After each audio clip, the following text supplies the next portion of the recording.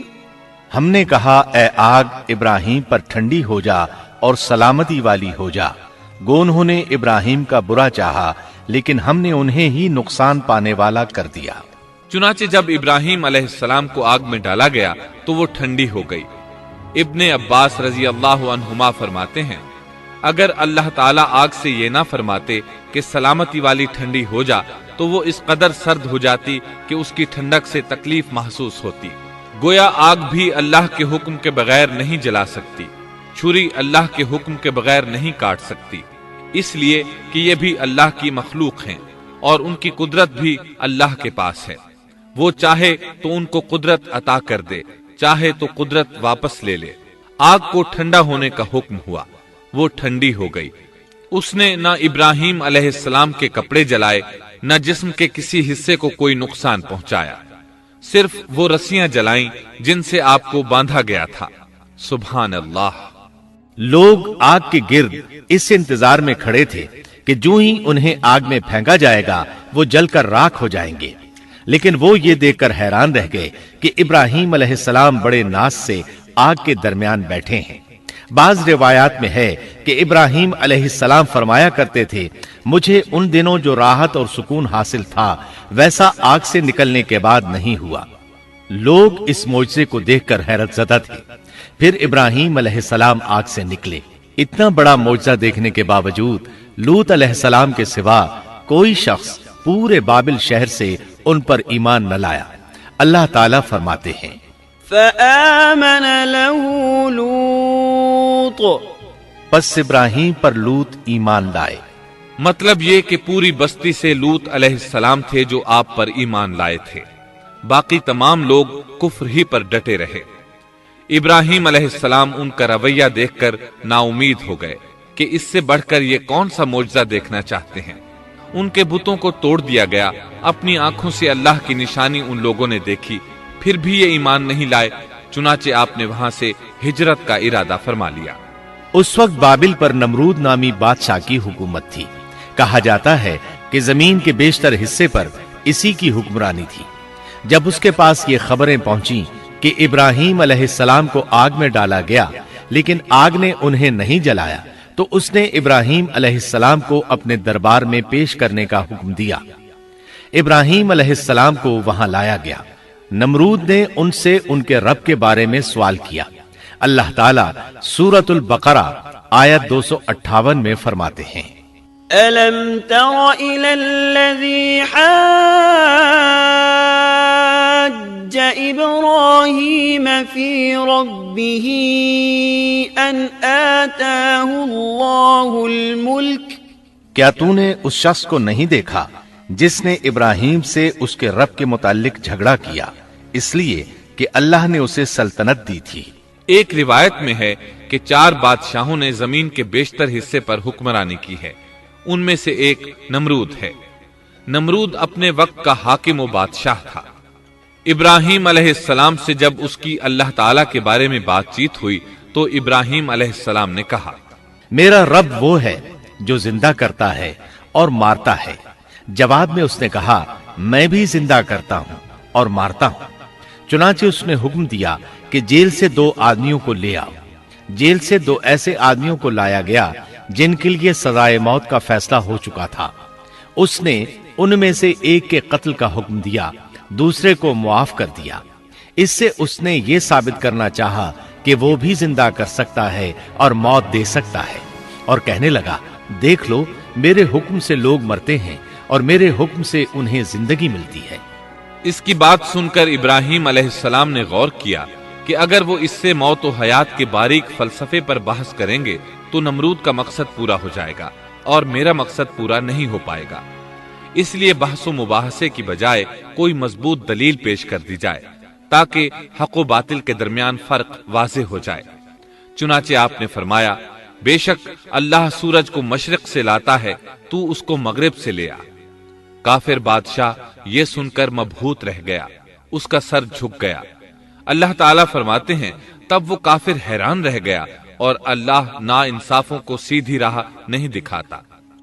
ان تمام باتوں کے بعد نمرود کو یہ معلوم کرنے کی ضرورت نہیں رہی کہ ابراہیم علیہ السلام آگ سے کیسے نجات پا گئے، کیونکہ حقیقت اس پر آشکار ہو چکی تھی۔ وہ جان گیا تھا کہ اصل معاملہ کیا ہے۔ چنانچہ اس نے ابراہیم علیہ السلام سے کہا، آپ اس ملک سے نکل جائیے، ہم آپ کو یہاں نہیں رہنے دیں گے۔ ابراہیم علیہ السلام نے عراق کو خیر بات کہا اور شام کی طرف ہجرت کر گئے۔ یہاں آ کر وہ حران نامی بستی میں مقیم ہوئے۔ اسی جگہ آپ نے اپنے چچا ہاران کی بیٹی سیدہ سارہ علیہ السلام سے شادی کی۔ اللہ تعالیٰ اس ہجرت کے بارے میں فرماتے ہیں، وَنَجَّيْنَاهُ وَلُوطًا إِلَى الْأَرْضِ الَّتِي بَارَكْنَا فِيهَا لِلْعَالَمِينَ۔ اور ہم اسے یعنی ابراہیم اور لوط کو بچا کر اس زمین کی طرف لے آئے جس میں ہم نے جہان کے لیے برکت رکھی تھی۔ جب آپ حران کے مقام پر پہنچے تو وہیں ٹھہر گئے، وہیں رہنے لگے۔ یہاں آ کر آپ کا شمار بنو حران میں ہونے لگا۔ آپ لوگوں کو اسی شہر میں رہنے کی دعوت دیتے۔ اس شہر کے لوگ بتوں کی پوجا نہیں کرتے تھے بلکہ ستاروں کو پوجتے تھے۔ ابراہیم علیہ السلام نے جب ان کی یہ حالت دیکھی تو ارادہ کر لیا کہ ان لوگوں کو بتائیں گے کہ ستاروں کی عبادت کرنا باطل ہے۔ یہ لوگ چونکہ نجوم پرست تھے اس لیے ان کی عبادت کا وقت رات کو ہوتا تھا، اور یہ لوگ رات کے وقت عبادت کرتے تھے کیونکہ ان کے معبود یعنی ستارے رات ہی کو طلوع ہوتے ہیں۔ چنانچہ ابراہیم علیہ السلام انہیں یہ دکھانے کے لیے کہ ان چیزوں کی عبادت باطل ہے ایک دن ان کے ساتھ نکلے۔ اللہ نے آسمان کے دروازے کھول دیے تو ابراہیم علیہ السلام نے چاند، ستاروں، سیاروں اور آسمان و زمین کی سلطنت کو دیکھا۔ اللہ تعالیٰ نے ابراہیم علیہ السلام سے تمام پردے ختم کر دیے جو عام طور پر لوگوں کی آنکھوں پر ہوتے ہیں، اور انہوں نے وہ کچھ دیکھا جسے آج کی رصد گاہیں بھی نہیں دیکھ سکتی۔ اللہ تعالی سورۃ الانعام آیت 75 میں فرماتے ہیں، وَكَذَلِكَ نُرِي إِبْرَاهِيمَ مَلَكُوتَ السَّمَاوَاتِ وَالْأَرْضِ وَلِيَكُونَ مِنَ الْمُوقِنِينَ۔ اور اسی طرح ہم نے ابراہیم کو آسمان اور زمین کی سلطنت کا مشاہدہ کرا دیا تاکہ وہ یقین کرنے والوں میں سے ہو جائے۔ بعض مفسرین نے لکھا ہے کہ یہ سب کچھ اللہ تعالیٰ نے ابراہیم علیہ السلام کو اس لیے دکھایا تھا کہ وہ ستاروں کی پرستش کرتے تھے، پھر اللہ تعالیٰ نے اپنی عبادت کی طرف ان کی رہنمائی فرمائی۔ جن مفسرین نے یہ بات لکھی وہ غلطی پر ہیں، کیونکہ ایک جلیل القدر رسول کے متعلق ایسا گمان کرنا کبیرہ گناہ ہے۔ آسمان اور زمین کی سلطنت اور دیگر معجزات دکھانے کے بعد اللہ تعالیٰ فرماتے ہیں، آسمان اور زمین کی پیدائش یقیناً انسان کی پیدائش سے بہت بڑا کام ہے۔ اللہ تعالیٰ ایک دوسرے مقام پر فرماتے ہیں، آسمان اور زمین میں بہت سی نشانیاں ہیں جن سے یہ منہ موڑ کر گزر جاتے ہیں۔ ابراہیم علیہ السلام حران شہر کے ستارہ پرستوں کو لے کر ایک رات نکلے۔ اچانک ایک ستارہ طلوع ہوا، اس کی چمک دمک بہت تھی، شکل صورت کے لحاظ سے بھی بہت خوبصورت تھا۔ اس وقت ابراہیم علیہ السلام نے بطور مذاق کہا، یہ میرا رب ہے۔ لیکن جب وہ ستارہ کچھ دیر بعد چھپ گیا تو کہنے لگے، یہ تو غروب ہو گیا، یہ رب کیسے ہو سکتا ہے؟ جو چھپ جائے وہ رب نہیں ہو سکتا، پس میں تو غروب ہونے والوں کو پسند نہیں کرتا۔ اگلے روز وہ پھر ان لوگوں کو ساتھ لے کر نکلے تو چاند کو دیکھا۔ یہ شکل صورت میں ستاروں سے کہیں زیادہ خوبصورت تھا، روشن تھا، لیکن یہ بھی غروب ہو گیا تو ابراہیم کہنے لگے، اگر مجھے میرے رب نے ہدایت نہ کی تو میں گمراہ لوگوں میں شامل ہو جاؤں گا۔ اے اللہ، تو کہاں ہے؟ اپنی طرف میری رہنمائی کر۔ ان باتوں سے ابراہیم علیہ السلام ان لوگوں کو غور و فکر کی دعوت دے رہے تھے تاکہ وہ غور کریں، آخر رب چھپ کیسے سکتا ہے؟ اگر چاند رب ہے اور دن کے وقت کسی کو اپنے معبود کی حاجت ہوگی تو وہ کیا کرے گا؟ لہذا چاند کسی صورت رب نہیں ہو سکتا۔ پھر جب دن چڑھا اور سورج طلوع ہوا تو کہنے لگے، یہ میرا رب ہے، یہ تو سب سے بڑا ہے۔ پھر لوگوں کو مخاطب کر کے کہنے لگے، تم رات کو چھوٹے چھوٹے ستاروں کی پوجا کرتے ہو، کیوں نہ تم اتنے بڑے ایک ہی رب کی پوجا کر لو۔ لیکن جب وہ بھی غروب ہو گیا تو کہنے لگے، یقیناً میں تمہارے شرک سے بیزار ہوں، یہ معبود کیسے ہو سکتے ہیں؟ ان میں تو تبدیلی آتی رہتی ہے، کبھی طلوع ہوتے ہیں کبھی غروب ہوتے ہیں۔ یہ اس بات کی دلیل ہے کہ یہ مخلوق ہیں اور ان کا خالق کوئی اور ہے جس کے حکم کے یہ تابع ہیں۔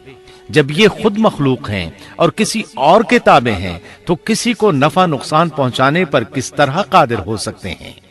پھر اپنی قوم کو مخاطب کر کے کہنے لگے، میں اپنا رخ اس کی طرف کرتا ہوں جس نے آسمانوں کو یکسو ہو کر پیدا کیا، اور میں شرک کرنے والوں میں سے نہیں ہوں۔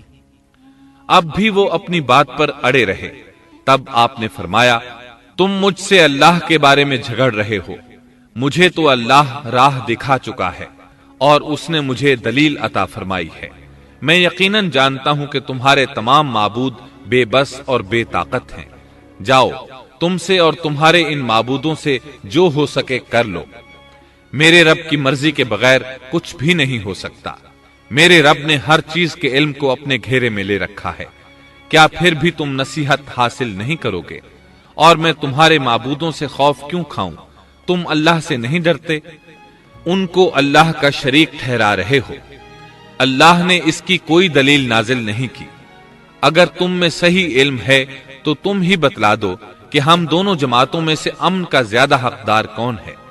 امن انہی کے لیے ہے جو ایمان لانے کے بعد دین کو شرک سے خلط ملط نہیں کرتے۔ حقیقت میں ہدایت یافتہ وہی لوگ ہیں۔ یہی ہمارے وہ دلائل تھے جو ہم نے ابراہیم علیہ السلام کو ان کی قوم کے مقابلے میں عطا کیے تھے، اور ہم جسے چاہیں مرتبے میں بڑھا دیں۔ بے شک تیرا رب بڑی حکمت والا ہے۔ ان لوگوں نے پھر بھی کفر ہی کیا، کوئی بھی ایمان نہ لایا۔ چنانچہ ابراہیم علیہ السلام نے ایک بار پھر ہجرت کی اور مصر جا پہنچے۔ مصر کے بادشاہ کو خبر ملی کہ ایک شخص ہجرت کر کے آیا ہے اور اس کے ساتھ ایک عورت ہے، وہ بہت زیادہ حسین و جمیل ہے۔ چنانچہ اس ظالم نے اپنے کارندوں کو بھیجا کہ اس عورت کو میرے پاس لے آؤ، ساتھ ہی اس سے پوچھنا کہ تمہارے ساتھ جو آدمی ہے وہ کون ہے، اگر وہ اس کا خاوند ہو تو اسے قتل کر دینا۔ ادھر بادشاہ نے اپنے کارندوں کو حکم دیا، ادھر اللہ نے ابراہیم علیہ السلام کی طرف وحی بھیج دی۔ انہوں نے سارا علیہ السلام سے کہا، اگر وہ تجھ سے میرے بارے میں پوچھیں تو بتا دینا تم میری بہن ہو۔ پھر سارا سے بولے، اے سارا، روئے زمین پر میرے اور تیرے سوا کوئی مومن نہیں، یعنی یہ کافروں کی سرزمین ہے، یہاں کوئی مومن نہیں، اس لحاظ سے تم میری دینی بہن ہو۔ پھر بادشاہ نے ابراہیم علیہ السلام کو پیش کرنے کا حکم دیا۔ اس نے آپ سے پوچھا، یہ عورت کون ہے؟ آپ نے فرمایا، یہ میری بہن ہے۔ اس طرح ابراہیم علیہ السلام کی زندگی میں 3 موقع ایسے آئے کہ انہوں نے اللہ کے دین کی حمایت اور مدافعت کے لیے توریہ کیا۔ توریہ کا مطلب یہ ہے کہ واقعہ کچھ اور ہو لیکن کوئی شخص کسی خاص مصلحت کی وجہ سے اسے 2 معنی والے الفاظ کے ساتھ اس انداز میں بیان کرے کہ سننے والا اس واقعہ کو نہ سمجھ سکے بلکہ اس کا ذہن خلاف واقعہ چیز کی طرف منتقل ہو جائے۔ شریعت نے بعض مخصوص حالات میں اس کی اجازت دی ہے۔ وہ 3 مواقع جہاں ابراہیم علیہ السلام نے توریہ فرمایا، ان کی وضاحت کچھ اس طرح ہے۔ ایک یہ کہ آپ نے میلے پر نہ جانے کی غرض سے ان لوگوں سے کہا تھا کہ میں بیمار ہوں۔ دوسرے موقع پر یہ فرمایا تھا، یہ کام اس بڑے سردار بت کا ہے۔ تیسرے، سارا علیہ السلام کو دینی بہن قرار دیا۔ اس ظالم بادشاہ نے سارا علیہ السلام کو اپنی تحویل میں لے لیا۔ جب سارا علیہ السلام کو معلوم ہوا کہ وہ ایک بدکار شخص ہے تو انہوں نے اللہ تعالیٰ سے دعا کی، اے اللہ، تجھے معلوم ہے میں تجھ پر اور تیرے نبی پر ایمان لائی ہوں اور اپنے جسم کو اپنے خاوند کے سوا ہر ایک سے محفوظ رکھا ہے، لہٰذا آپ اس کافر کو مجھ پر مسلط نہ کیجیے گا۔ چنانچہ اس کافر بادشاہ نے جب سیدہ سارا کو پکڑنے کے لیے اپنا ہاتھ بڑھایا تو اس کا ہاتھ شل ہو گیا اور اپنی جگہ پر جم گیا۔ وہ لگا چیخ پکار کرنے، اس میں اتنی طاقت نہ رہی کہ اپنے ہاتھ کو حرکت دے سکے۔ اس کی آواز سن کر اس کے محافظ بھاگے ہوئے آئے۔ انہوں نے اس کے ہاتھ کو چھڑانا چاہا لیکن چھڑا نہ سکے۔ اس کی یہ حالت دیکھ کر سیدہ سارا خوف زدہ ہو گئیں۔ انہوں نے سوچا اگر یہ مر گیا تو لوگ کہیں گے اسے میں نے قتل کیا ہے۔ چنانچہ انہوں نے اللہ سے دعا کی کہ اسے چھوڑ دیا جائے۔ اللہ تعالیٰ نے آپ کی دعا قبول کر لی، اس کا ہاتھ ٹھیک ہو گیا، لیکن وہ ظالم پھر بھی نہ ڈرا۔ اس نے ایک بار پھر آپ کی طرف ہاتھ بڑھایا، اس کا ہاتھ پھر شل ہو گیا۔ سیدہ سارا نے پھر دعا کی، وہ دوبارہ ٹھیک ہو گیا، وہ پھر بھی باز نہ آیا۔ تیسری بار پھر اس نے ان کی طرف ہاتھ بڑھایا، اس بار بھی اس کا ہاتھ شل ہو گیا۔ اب وہ سیدہ سارا علیہ السلام سے کہنے لگا، اب کی بار اگر تو مجھے اس مصیبت سے نجات دلائے گی تو میں تجھے چھوڑ دوں گا اور کبھی تیرے آڑے نہیں آؤں گا۔ چنانچہ سیدہ سارا علیہ السلام نے اللہ تعالی سے دعا کی، وہ ٹھیک ہو گیا۔ تب اس نے اپنے کارندوں کو آواز دی اور ان سے بولا، تم میرے پاس کسی انسان کو نہیں بلکہ سرکش جن کو لائے ہو۔ پھر اس نے انہیں رہا کر دیا، عزت و اکرام سے رخصت کیا اور ان کی خدمت کے لیے اپنی بیٹی ہاجرہ کو ساتھ کر دیا۔ سارا علیہ السلام واپس لوٹیں تو دیکھا کہ ابراہیم علیہ السلام نماز پڑھ رہے ہیں۔ نماز کے بعد انہوں نے پوچھا، سارا، اس نے تمہارے ساتھ کیا سلوک کیا؟ سیدہ سارا علیہ السلام نے سارا واقعہ سنا دیا۔ سن کر آپ نے فرمایا، الحمدللہ۔ پھر بولے، اب ہم یہاں نہیں رہیں گے بلکہ واپس جائیں گے۔ چنانچہ آپ ایک بار پھر فلسطین میں آ گئے، وہیں اپنی زندگی بسر کرنے لگے۔ اب ہم آگے بڑھتے ہیں۔ جب آپ فلسطین میں مستقل طور پر رہائش پذیر ہوئے تو لوط علیہ السلام بھی آپ کے ساتھ تھے۔ لوط علیہ السلام آپ کے بھتیجے تھے، ان کے والد کا نام ہاران تھا۔ یہ بچپن ہی سے سیدنا ابراہیم علیہ السلام کے زیر سایہ رہے، انہی کے ہاں پرورش پائی، اس لیے دین حق فوراً قبول کر لیا۔ جب سیدنا ابراہیم علیہ السلام نے عراق سے شام کی طرف ہجرت کی تو یہ آپ کے ساتھ تھے، وہاں سے حران گئے تب بھی ساتھ تھے، پھر مصر کی طرف ہجرت کی تو بھی لوط علیہ السلام ان کے ساتھ تھے۔ آخرکار جب آپ نے مصر کو بھی خیر بات کہا اور فلسطین آ گئے تب بھی یہ ساتھ تھے۔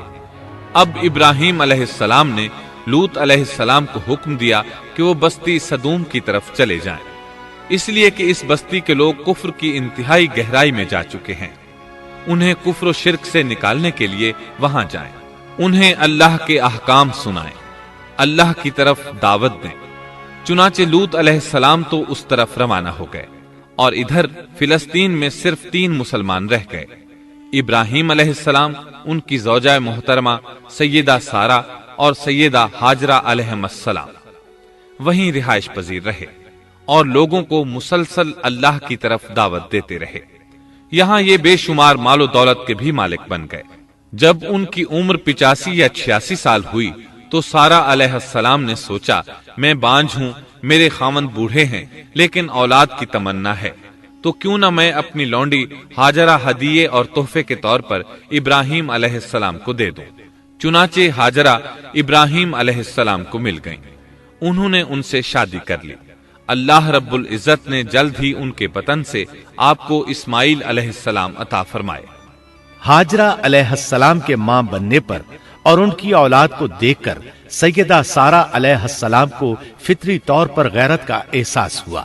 اللہ کی قدرت دیکھیے، خود ہی انہیں ہاجرہ کو تحفے میں دیا تاکہ اولاد حاصل ہو، اور جب وہ ماں بن گئیں تو اب غیرت محسوس کر رہی ہیں۔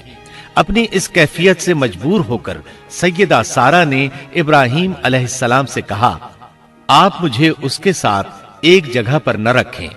مورخین اور سیرت نگار لکھتے ہیں کہ ہاجرہ علیہ السلام ایک نطاق پہنا کرتی تھی، یعنی وہ جسم کے درمیان ایک لمبا کپڑا لٹکا لیتی تھی تاکہ وہ کپڑا گھسٹ گھسٹ کر قدموں کے نشانات مٹا دے اور سارہ کو نظر نہ آئے، کیونکہ سارہ غیرت کی حد کو پہنچ چکی تھی۔ ابراہیم علیہ السلام نے جب سارہ علیہ السلام کے اندر غیرت کے آثار دیکھے تو ہاجرہ کو ان کی نگاہوں سے دور کر دیا۔ ادھر اللہ کا حکم بھی نازل ہو گیا کہ اپنی بیوی ہاجرہ اور دودھ پیتے بچے اسماعیل کو ساتھ لے لیں اور مکہ کی طرف رخ کر لیں۔ ابراہیم علیہ السلام مکہ کی طرف روانہ ہوئے، یہاں تک کہ مکہ پہنچ گئے۔ یہ جگہ اس وقت بالکل ویران اور بے آباد تھی، نہ کوئی انسان تھا، نہ پانی، نہ نباتات کے آثار تھے، غرض کوئی چیز نظر نہیں آتی تھی، بس پہاڑوں کے درمیان ایک بے آب و گیاہ میدان تھا۔ یہی وہ مقدس اور تاریخی وادی تھی جہاں ابراہیم علیہ السلام اپنی زوجہ اور لخت جگر کو چھوڑ کر واپس پلٹے۔ سیدہ ہاجرہ علیہ السلام کو بہت حیرت ہوئی، انہیں یہ امید نہیں تھی کہ ان کے خاوند انہیں ایک بے آباد جگہ تنہا چھوڑ کر چل دیں گے، اس پر بچے کی ذمہ داری الگ تھی۔ چنانچہ انہوں نے ابراہیم علیہ السلام کو آواز دی، لیکن انہوں نے مڑ کر بھی نہ دیکھا۔ اب وہ ان کے پیچھے آئیں اور قریب پہنچ کر بولی، اے ابراہیم، ہمیں کہاں چھوڑے جا رہے ہو؟ یہاں نہ پانی، نہ خوراک، نہ کوئی انسان۔ ابراہیم علیہ السلام نے پھر بھی کوئی جواب نہ دیا، کوئی پریشانی بھی ظاہر نہ کی اور چلتے رہے۔ سیدہ ہاجرہ بھی آپ کے پیچھے چلتی رہیں اور پوچھتی رہیں کہ ہمیں کس کے حوالے کر کے جا رہے ہیں؟ یہاں تو کوئی بھی جاندار نہیں، مکمل طور پر بے آباد علاقہ ہے، لیکن انہوں نے اب بھی کوئی توجہ نہ دی۔ آخر سیدہ ہاجرہ نے کہا، کیا آپ کو اللہ نے اس کام کا حکم دیا ہے؟ اب آپ نے جواب میں فرمایا، ہاں۔ تب سیدہ ہاجرہ بولی، اگر یہ بات ہے تو اللہ تعالی ہرگز ہمیں ضائع نہیں ہونے دے گا۔ جب انسان اللہ کے احکام کو بجا لائے تو اس کے دل سے فقر و فاقے کا خوف نکل جاتا ہے اور اللہ اسے طرح طرح کے انعامات سے نوازتا ہے۔ انسان جب تک اللہ کے احکام کو بجا لاتا رہے گا تب تک اللہ کی نصرت اور اس کی تائید شامل حال رہے گی۔ چنانچہ جوں ہی ہاجرہ علیہ السلام کو پتا چلا کہ انہیں تنہا چھوڑ جانا اللہ کے حکم کی بنا پر ہے تو فوراً یقین بھرے لہجے میں بولی، تب اللہ ہمیں ضائع نہیں کرے گا۔ یہ کہہ کر وہ اپنے شیر خوار بچے کی طرف پلٹ گئیں۔ خوراک اور پانی چند دن میں ختم ہو گئے، پانی کا ایک قطرہ پاس نہ رہا۔ اب پانی کی تلاش شروع کی، لیکن اپنے لیے تو درکنار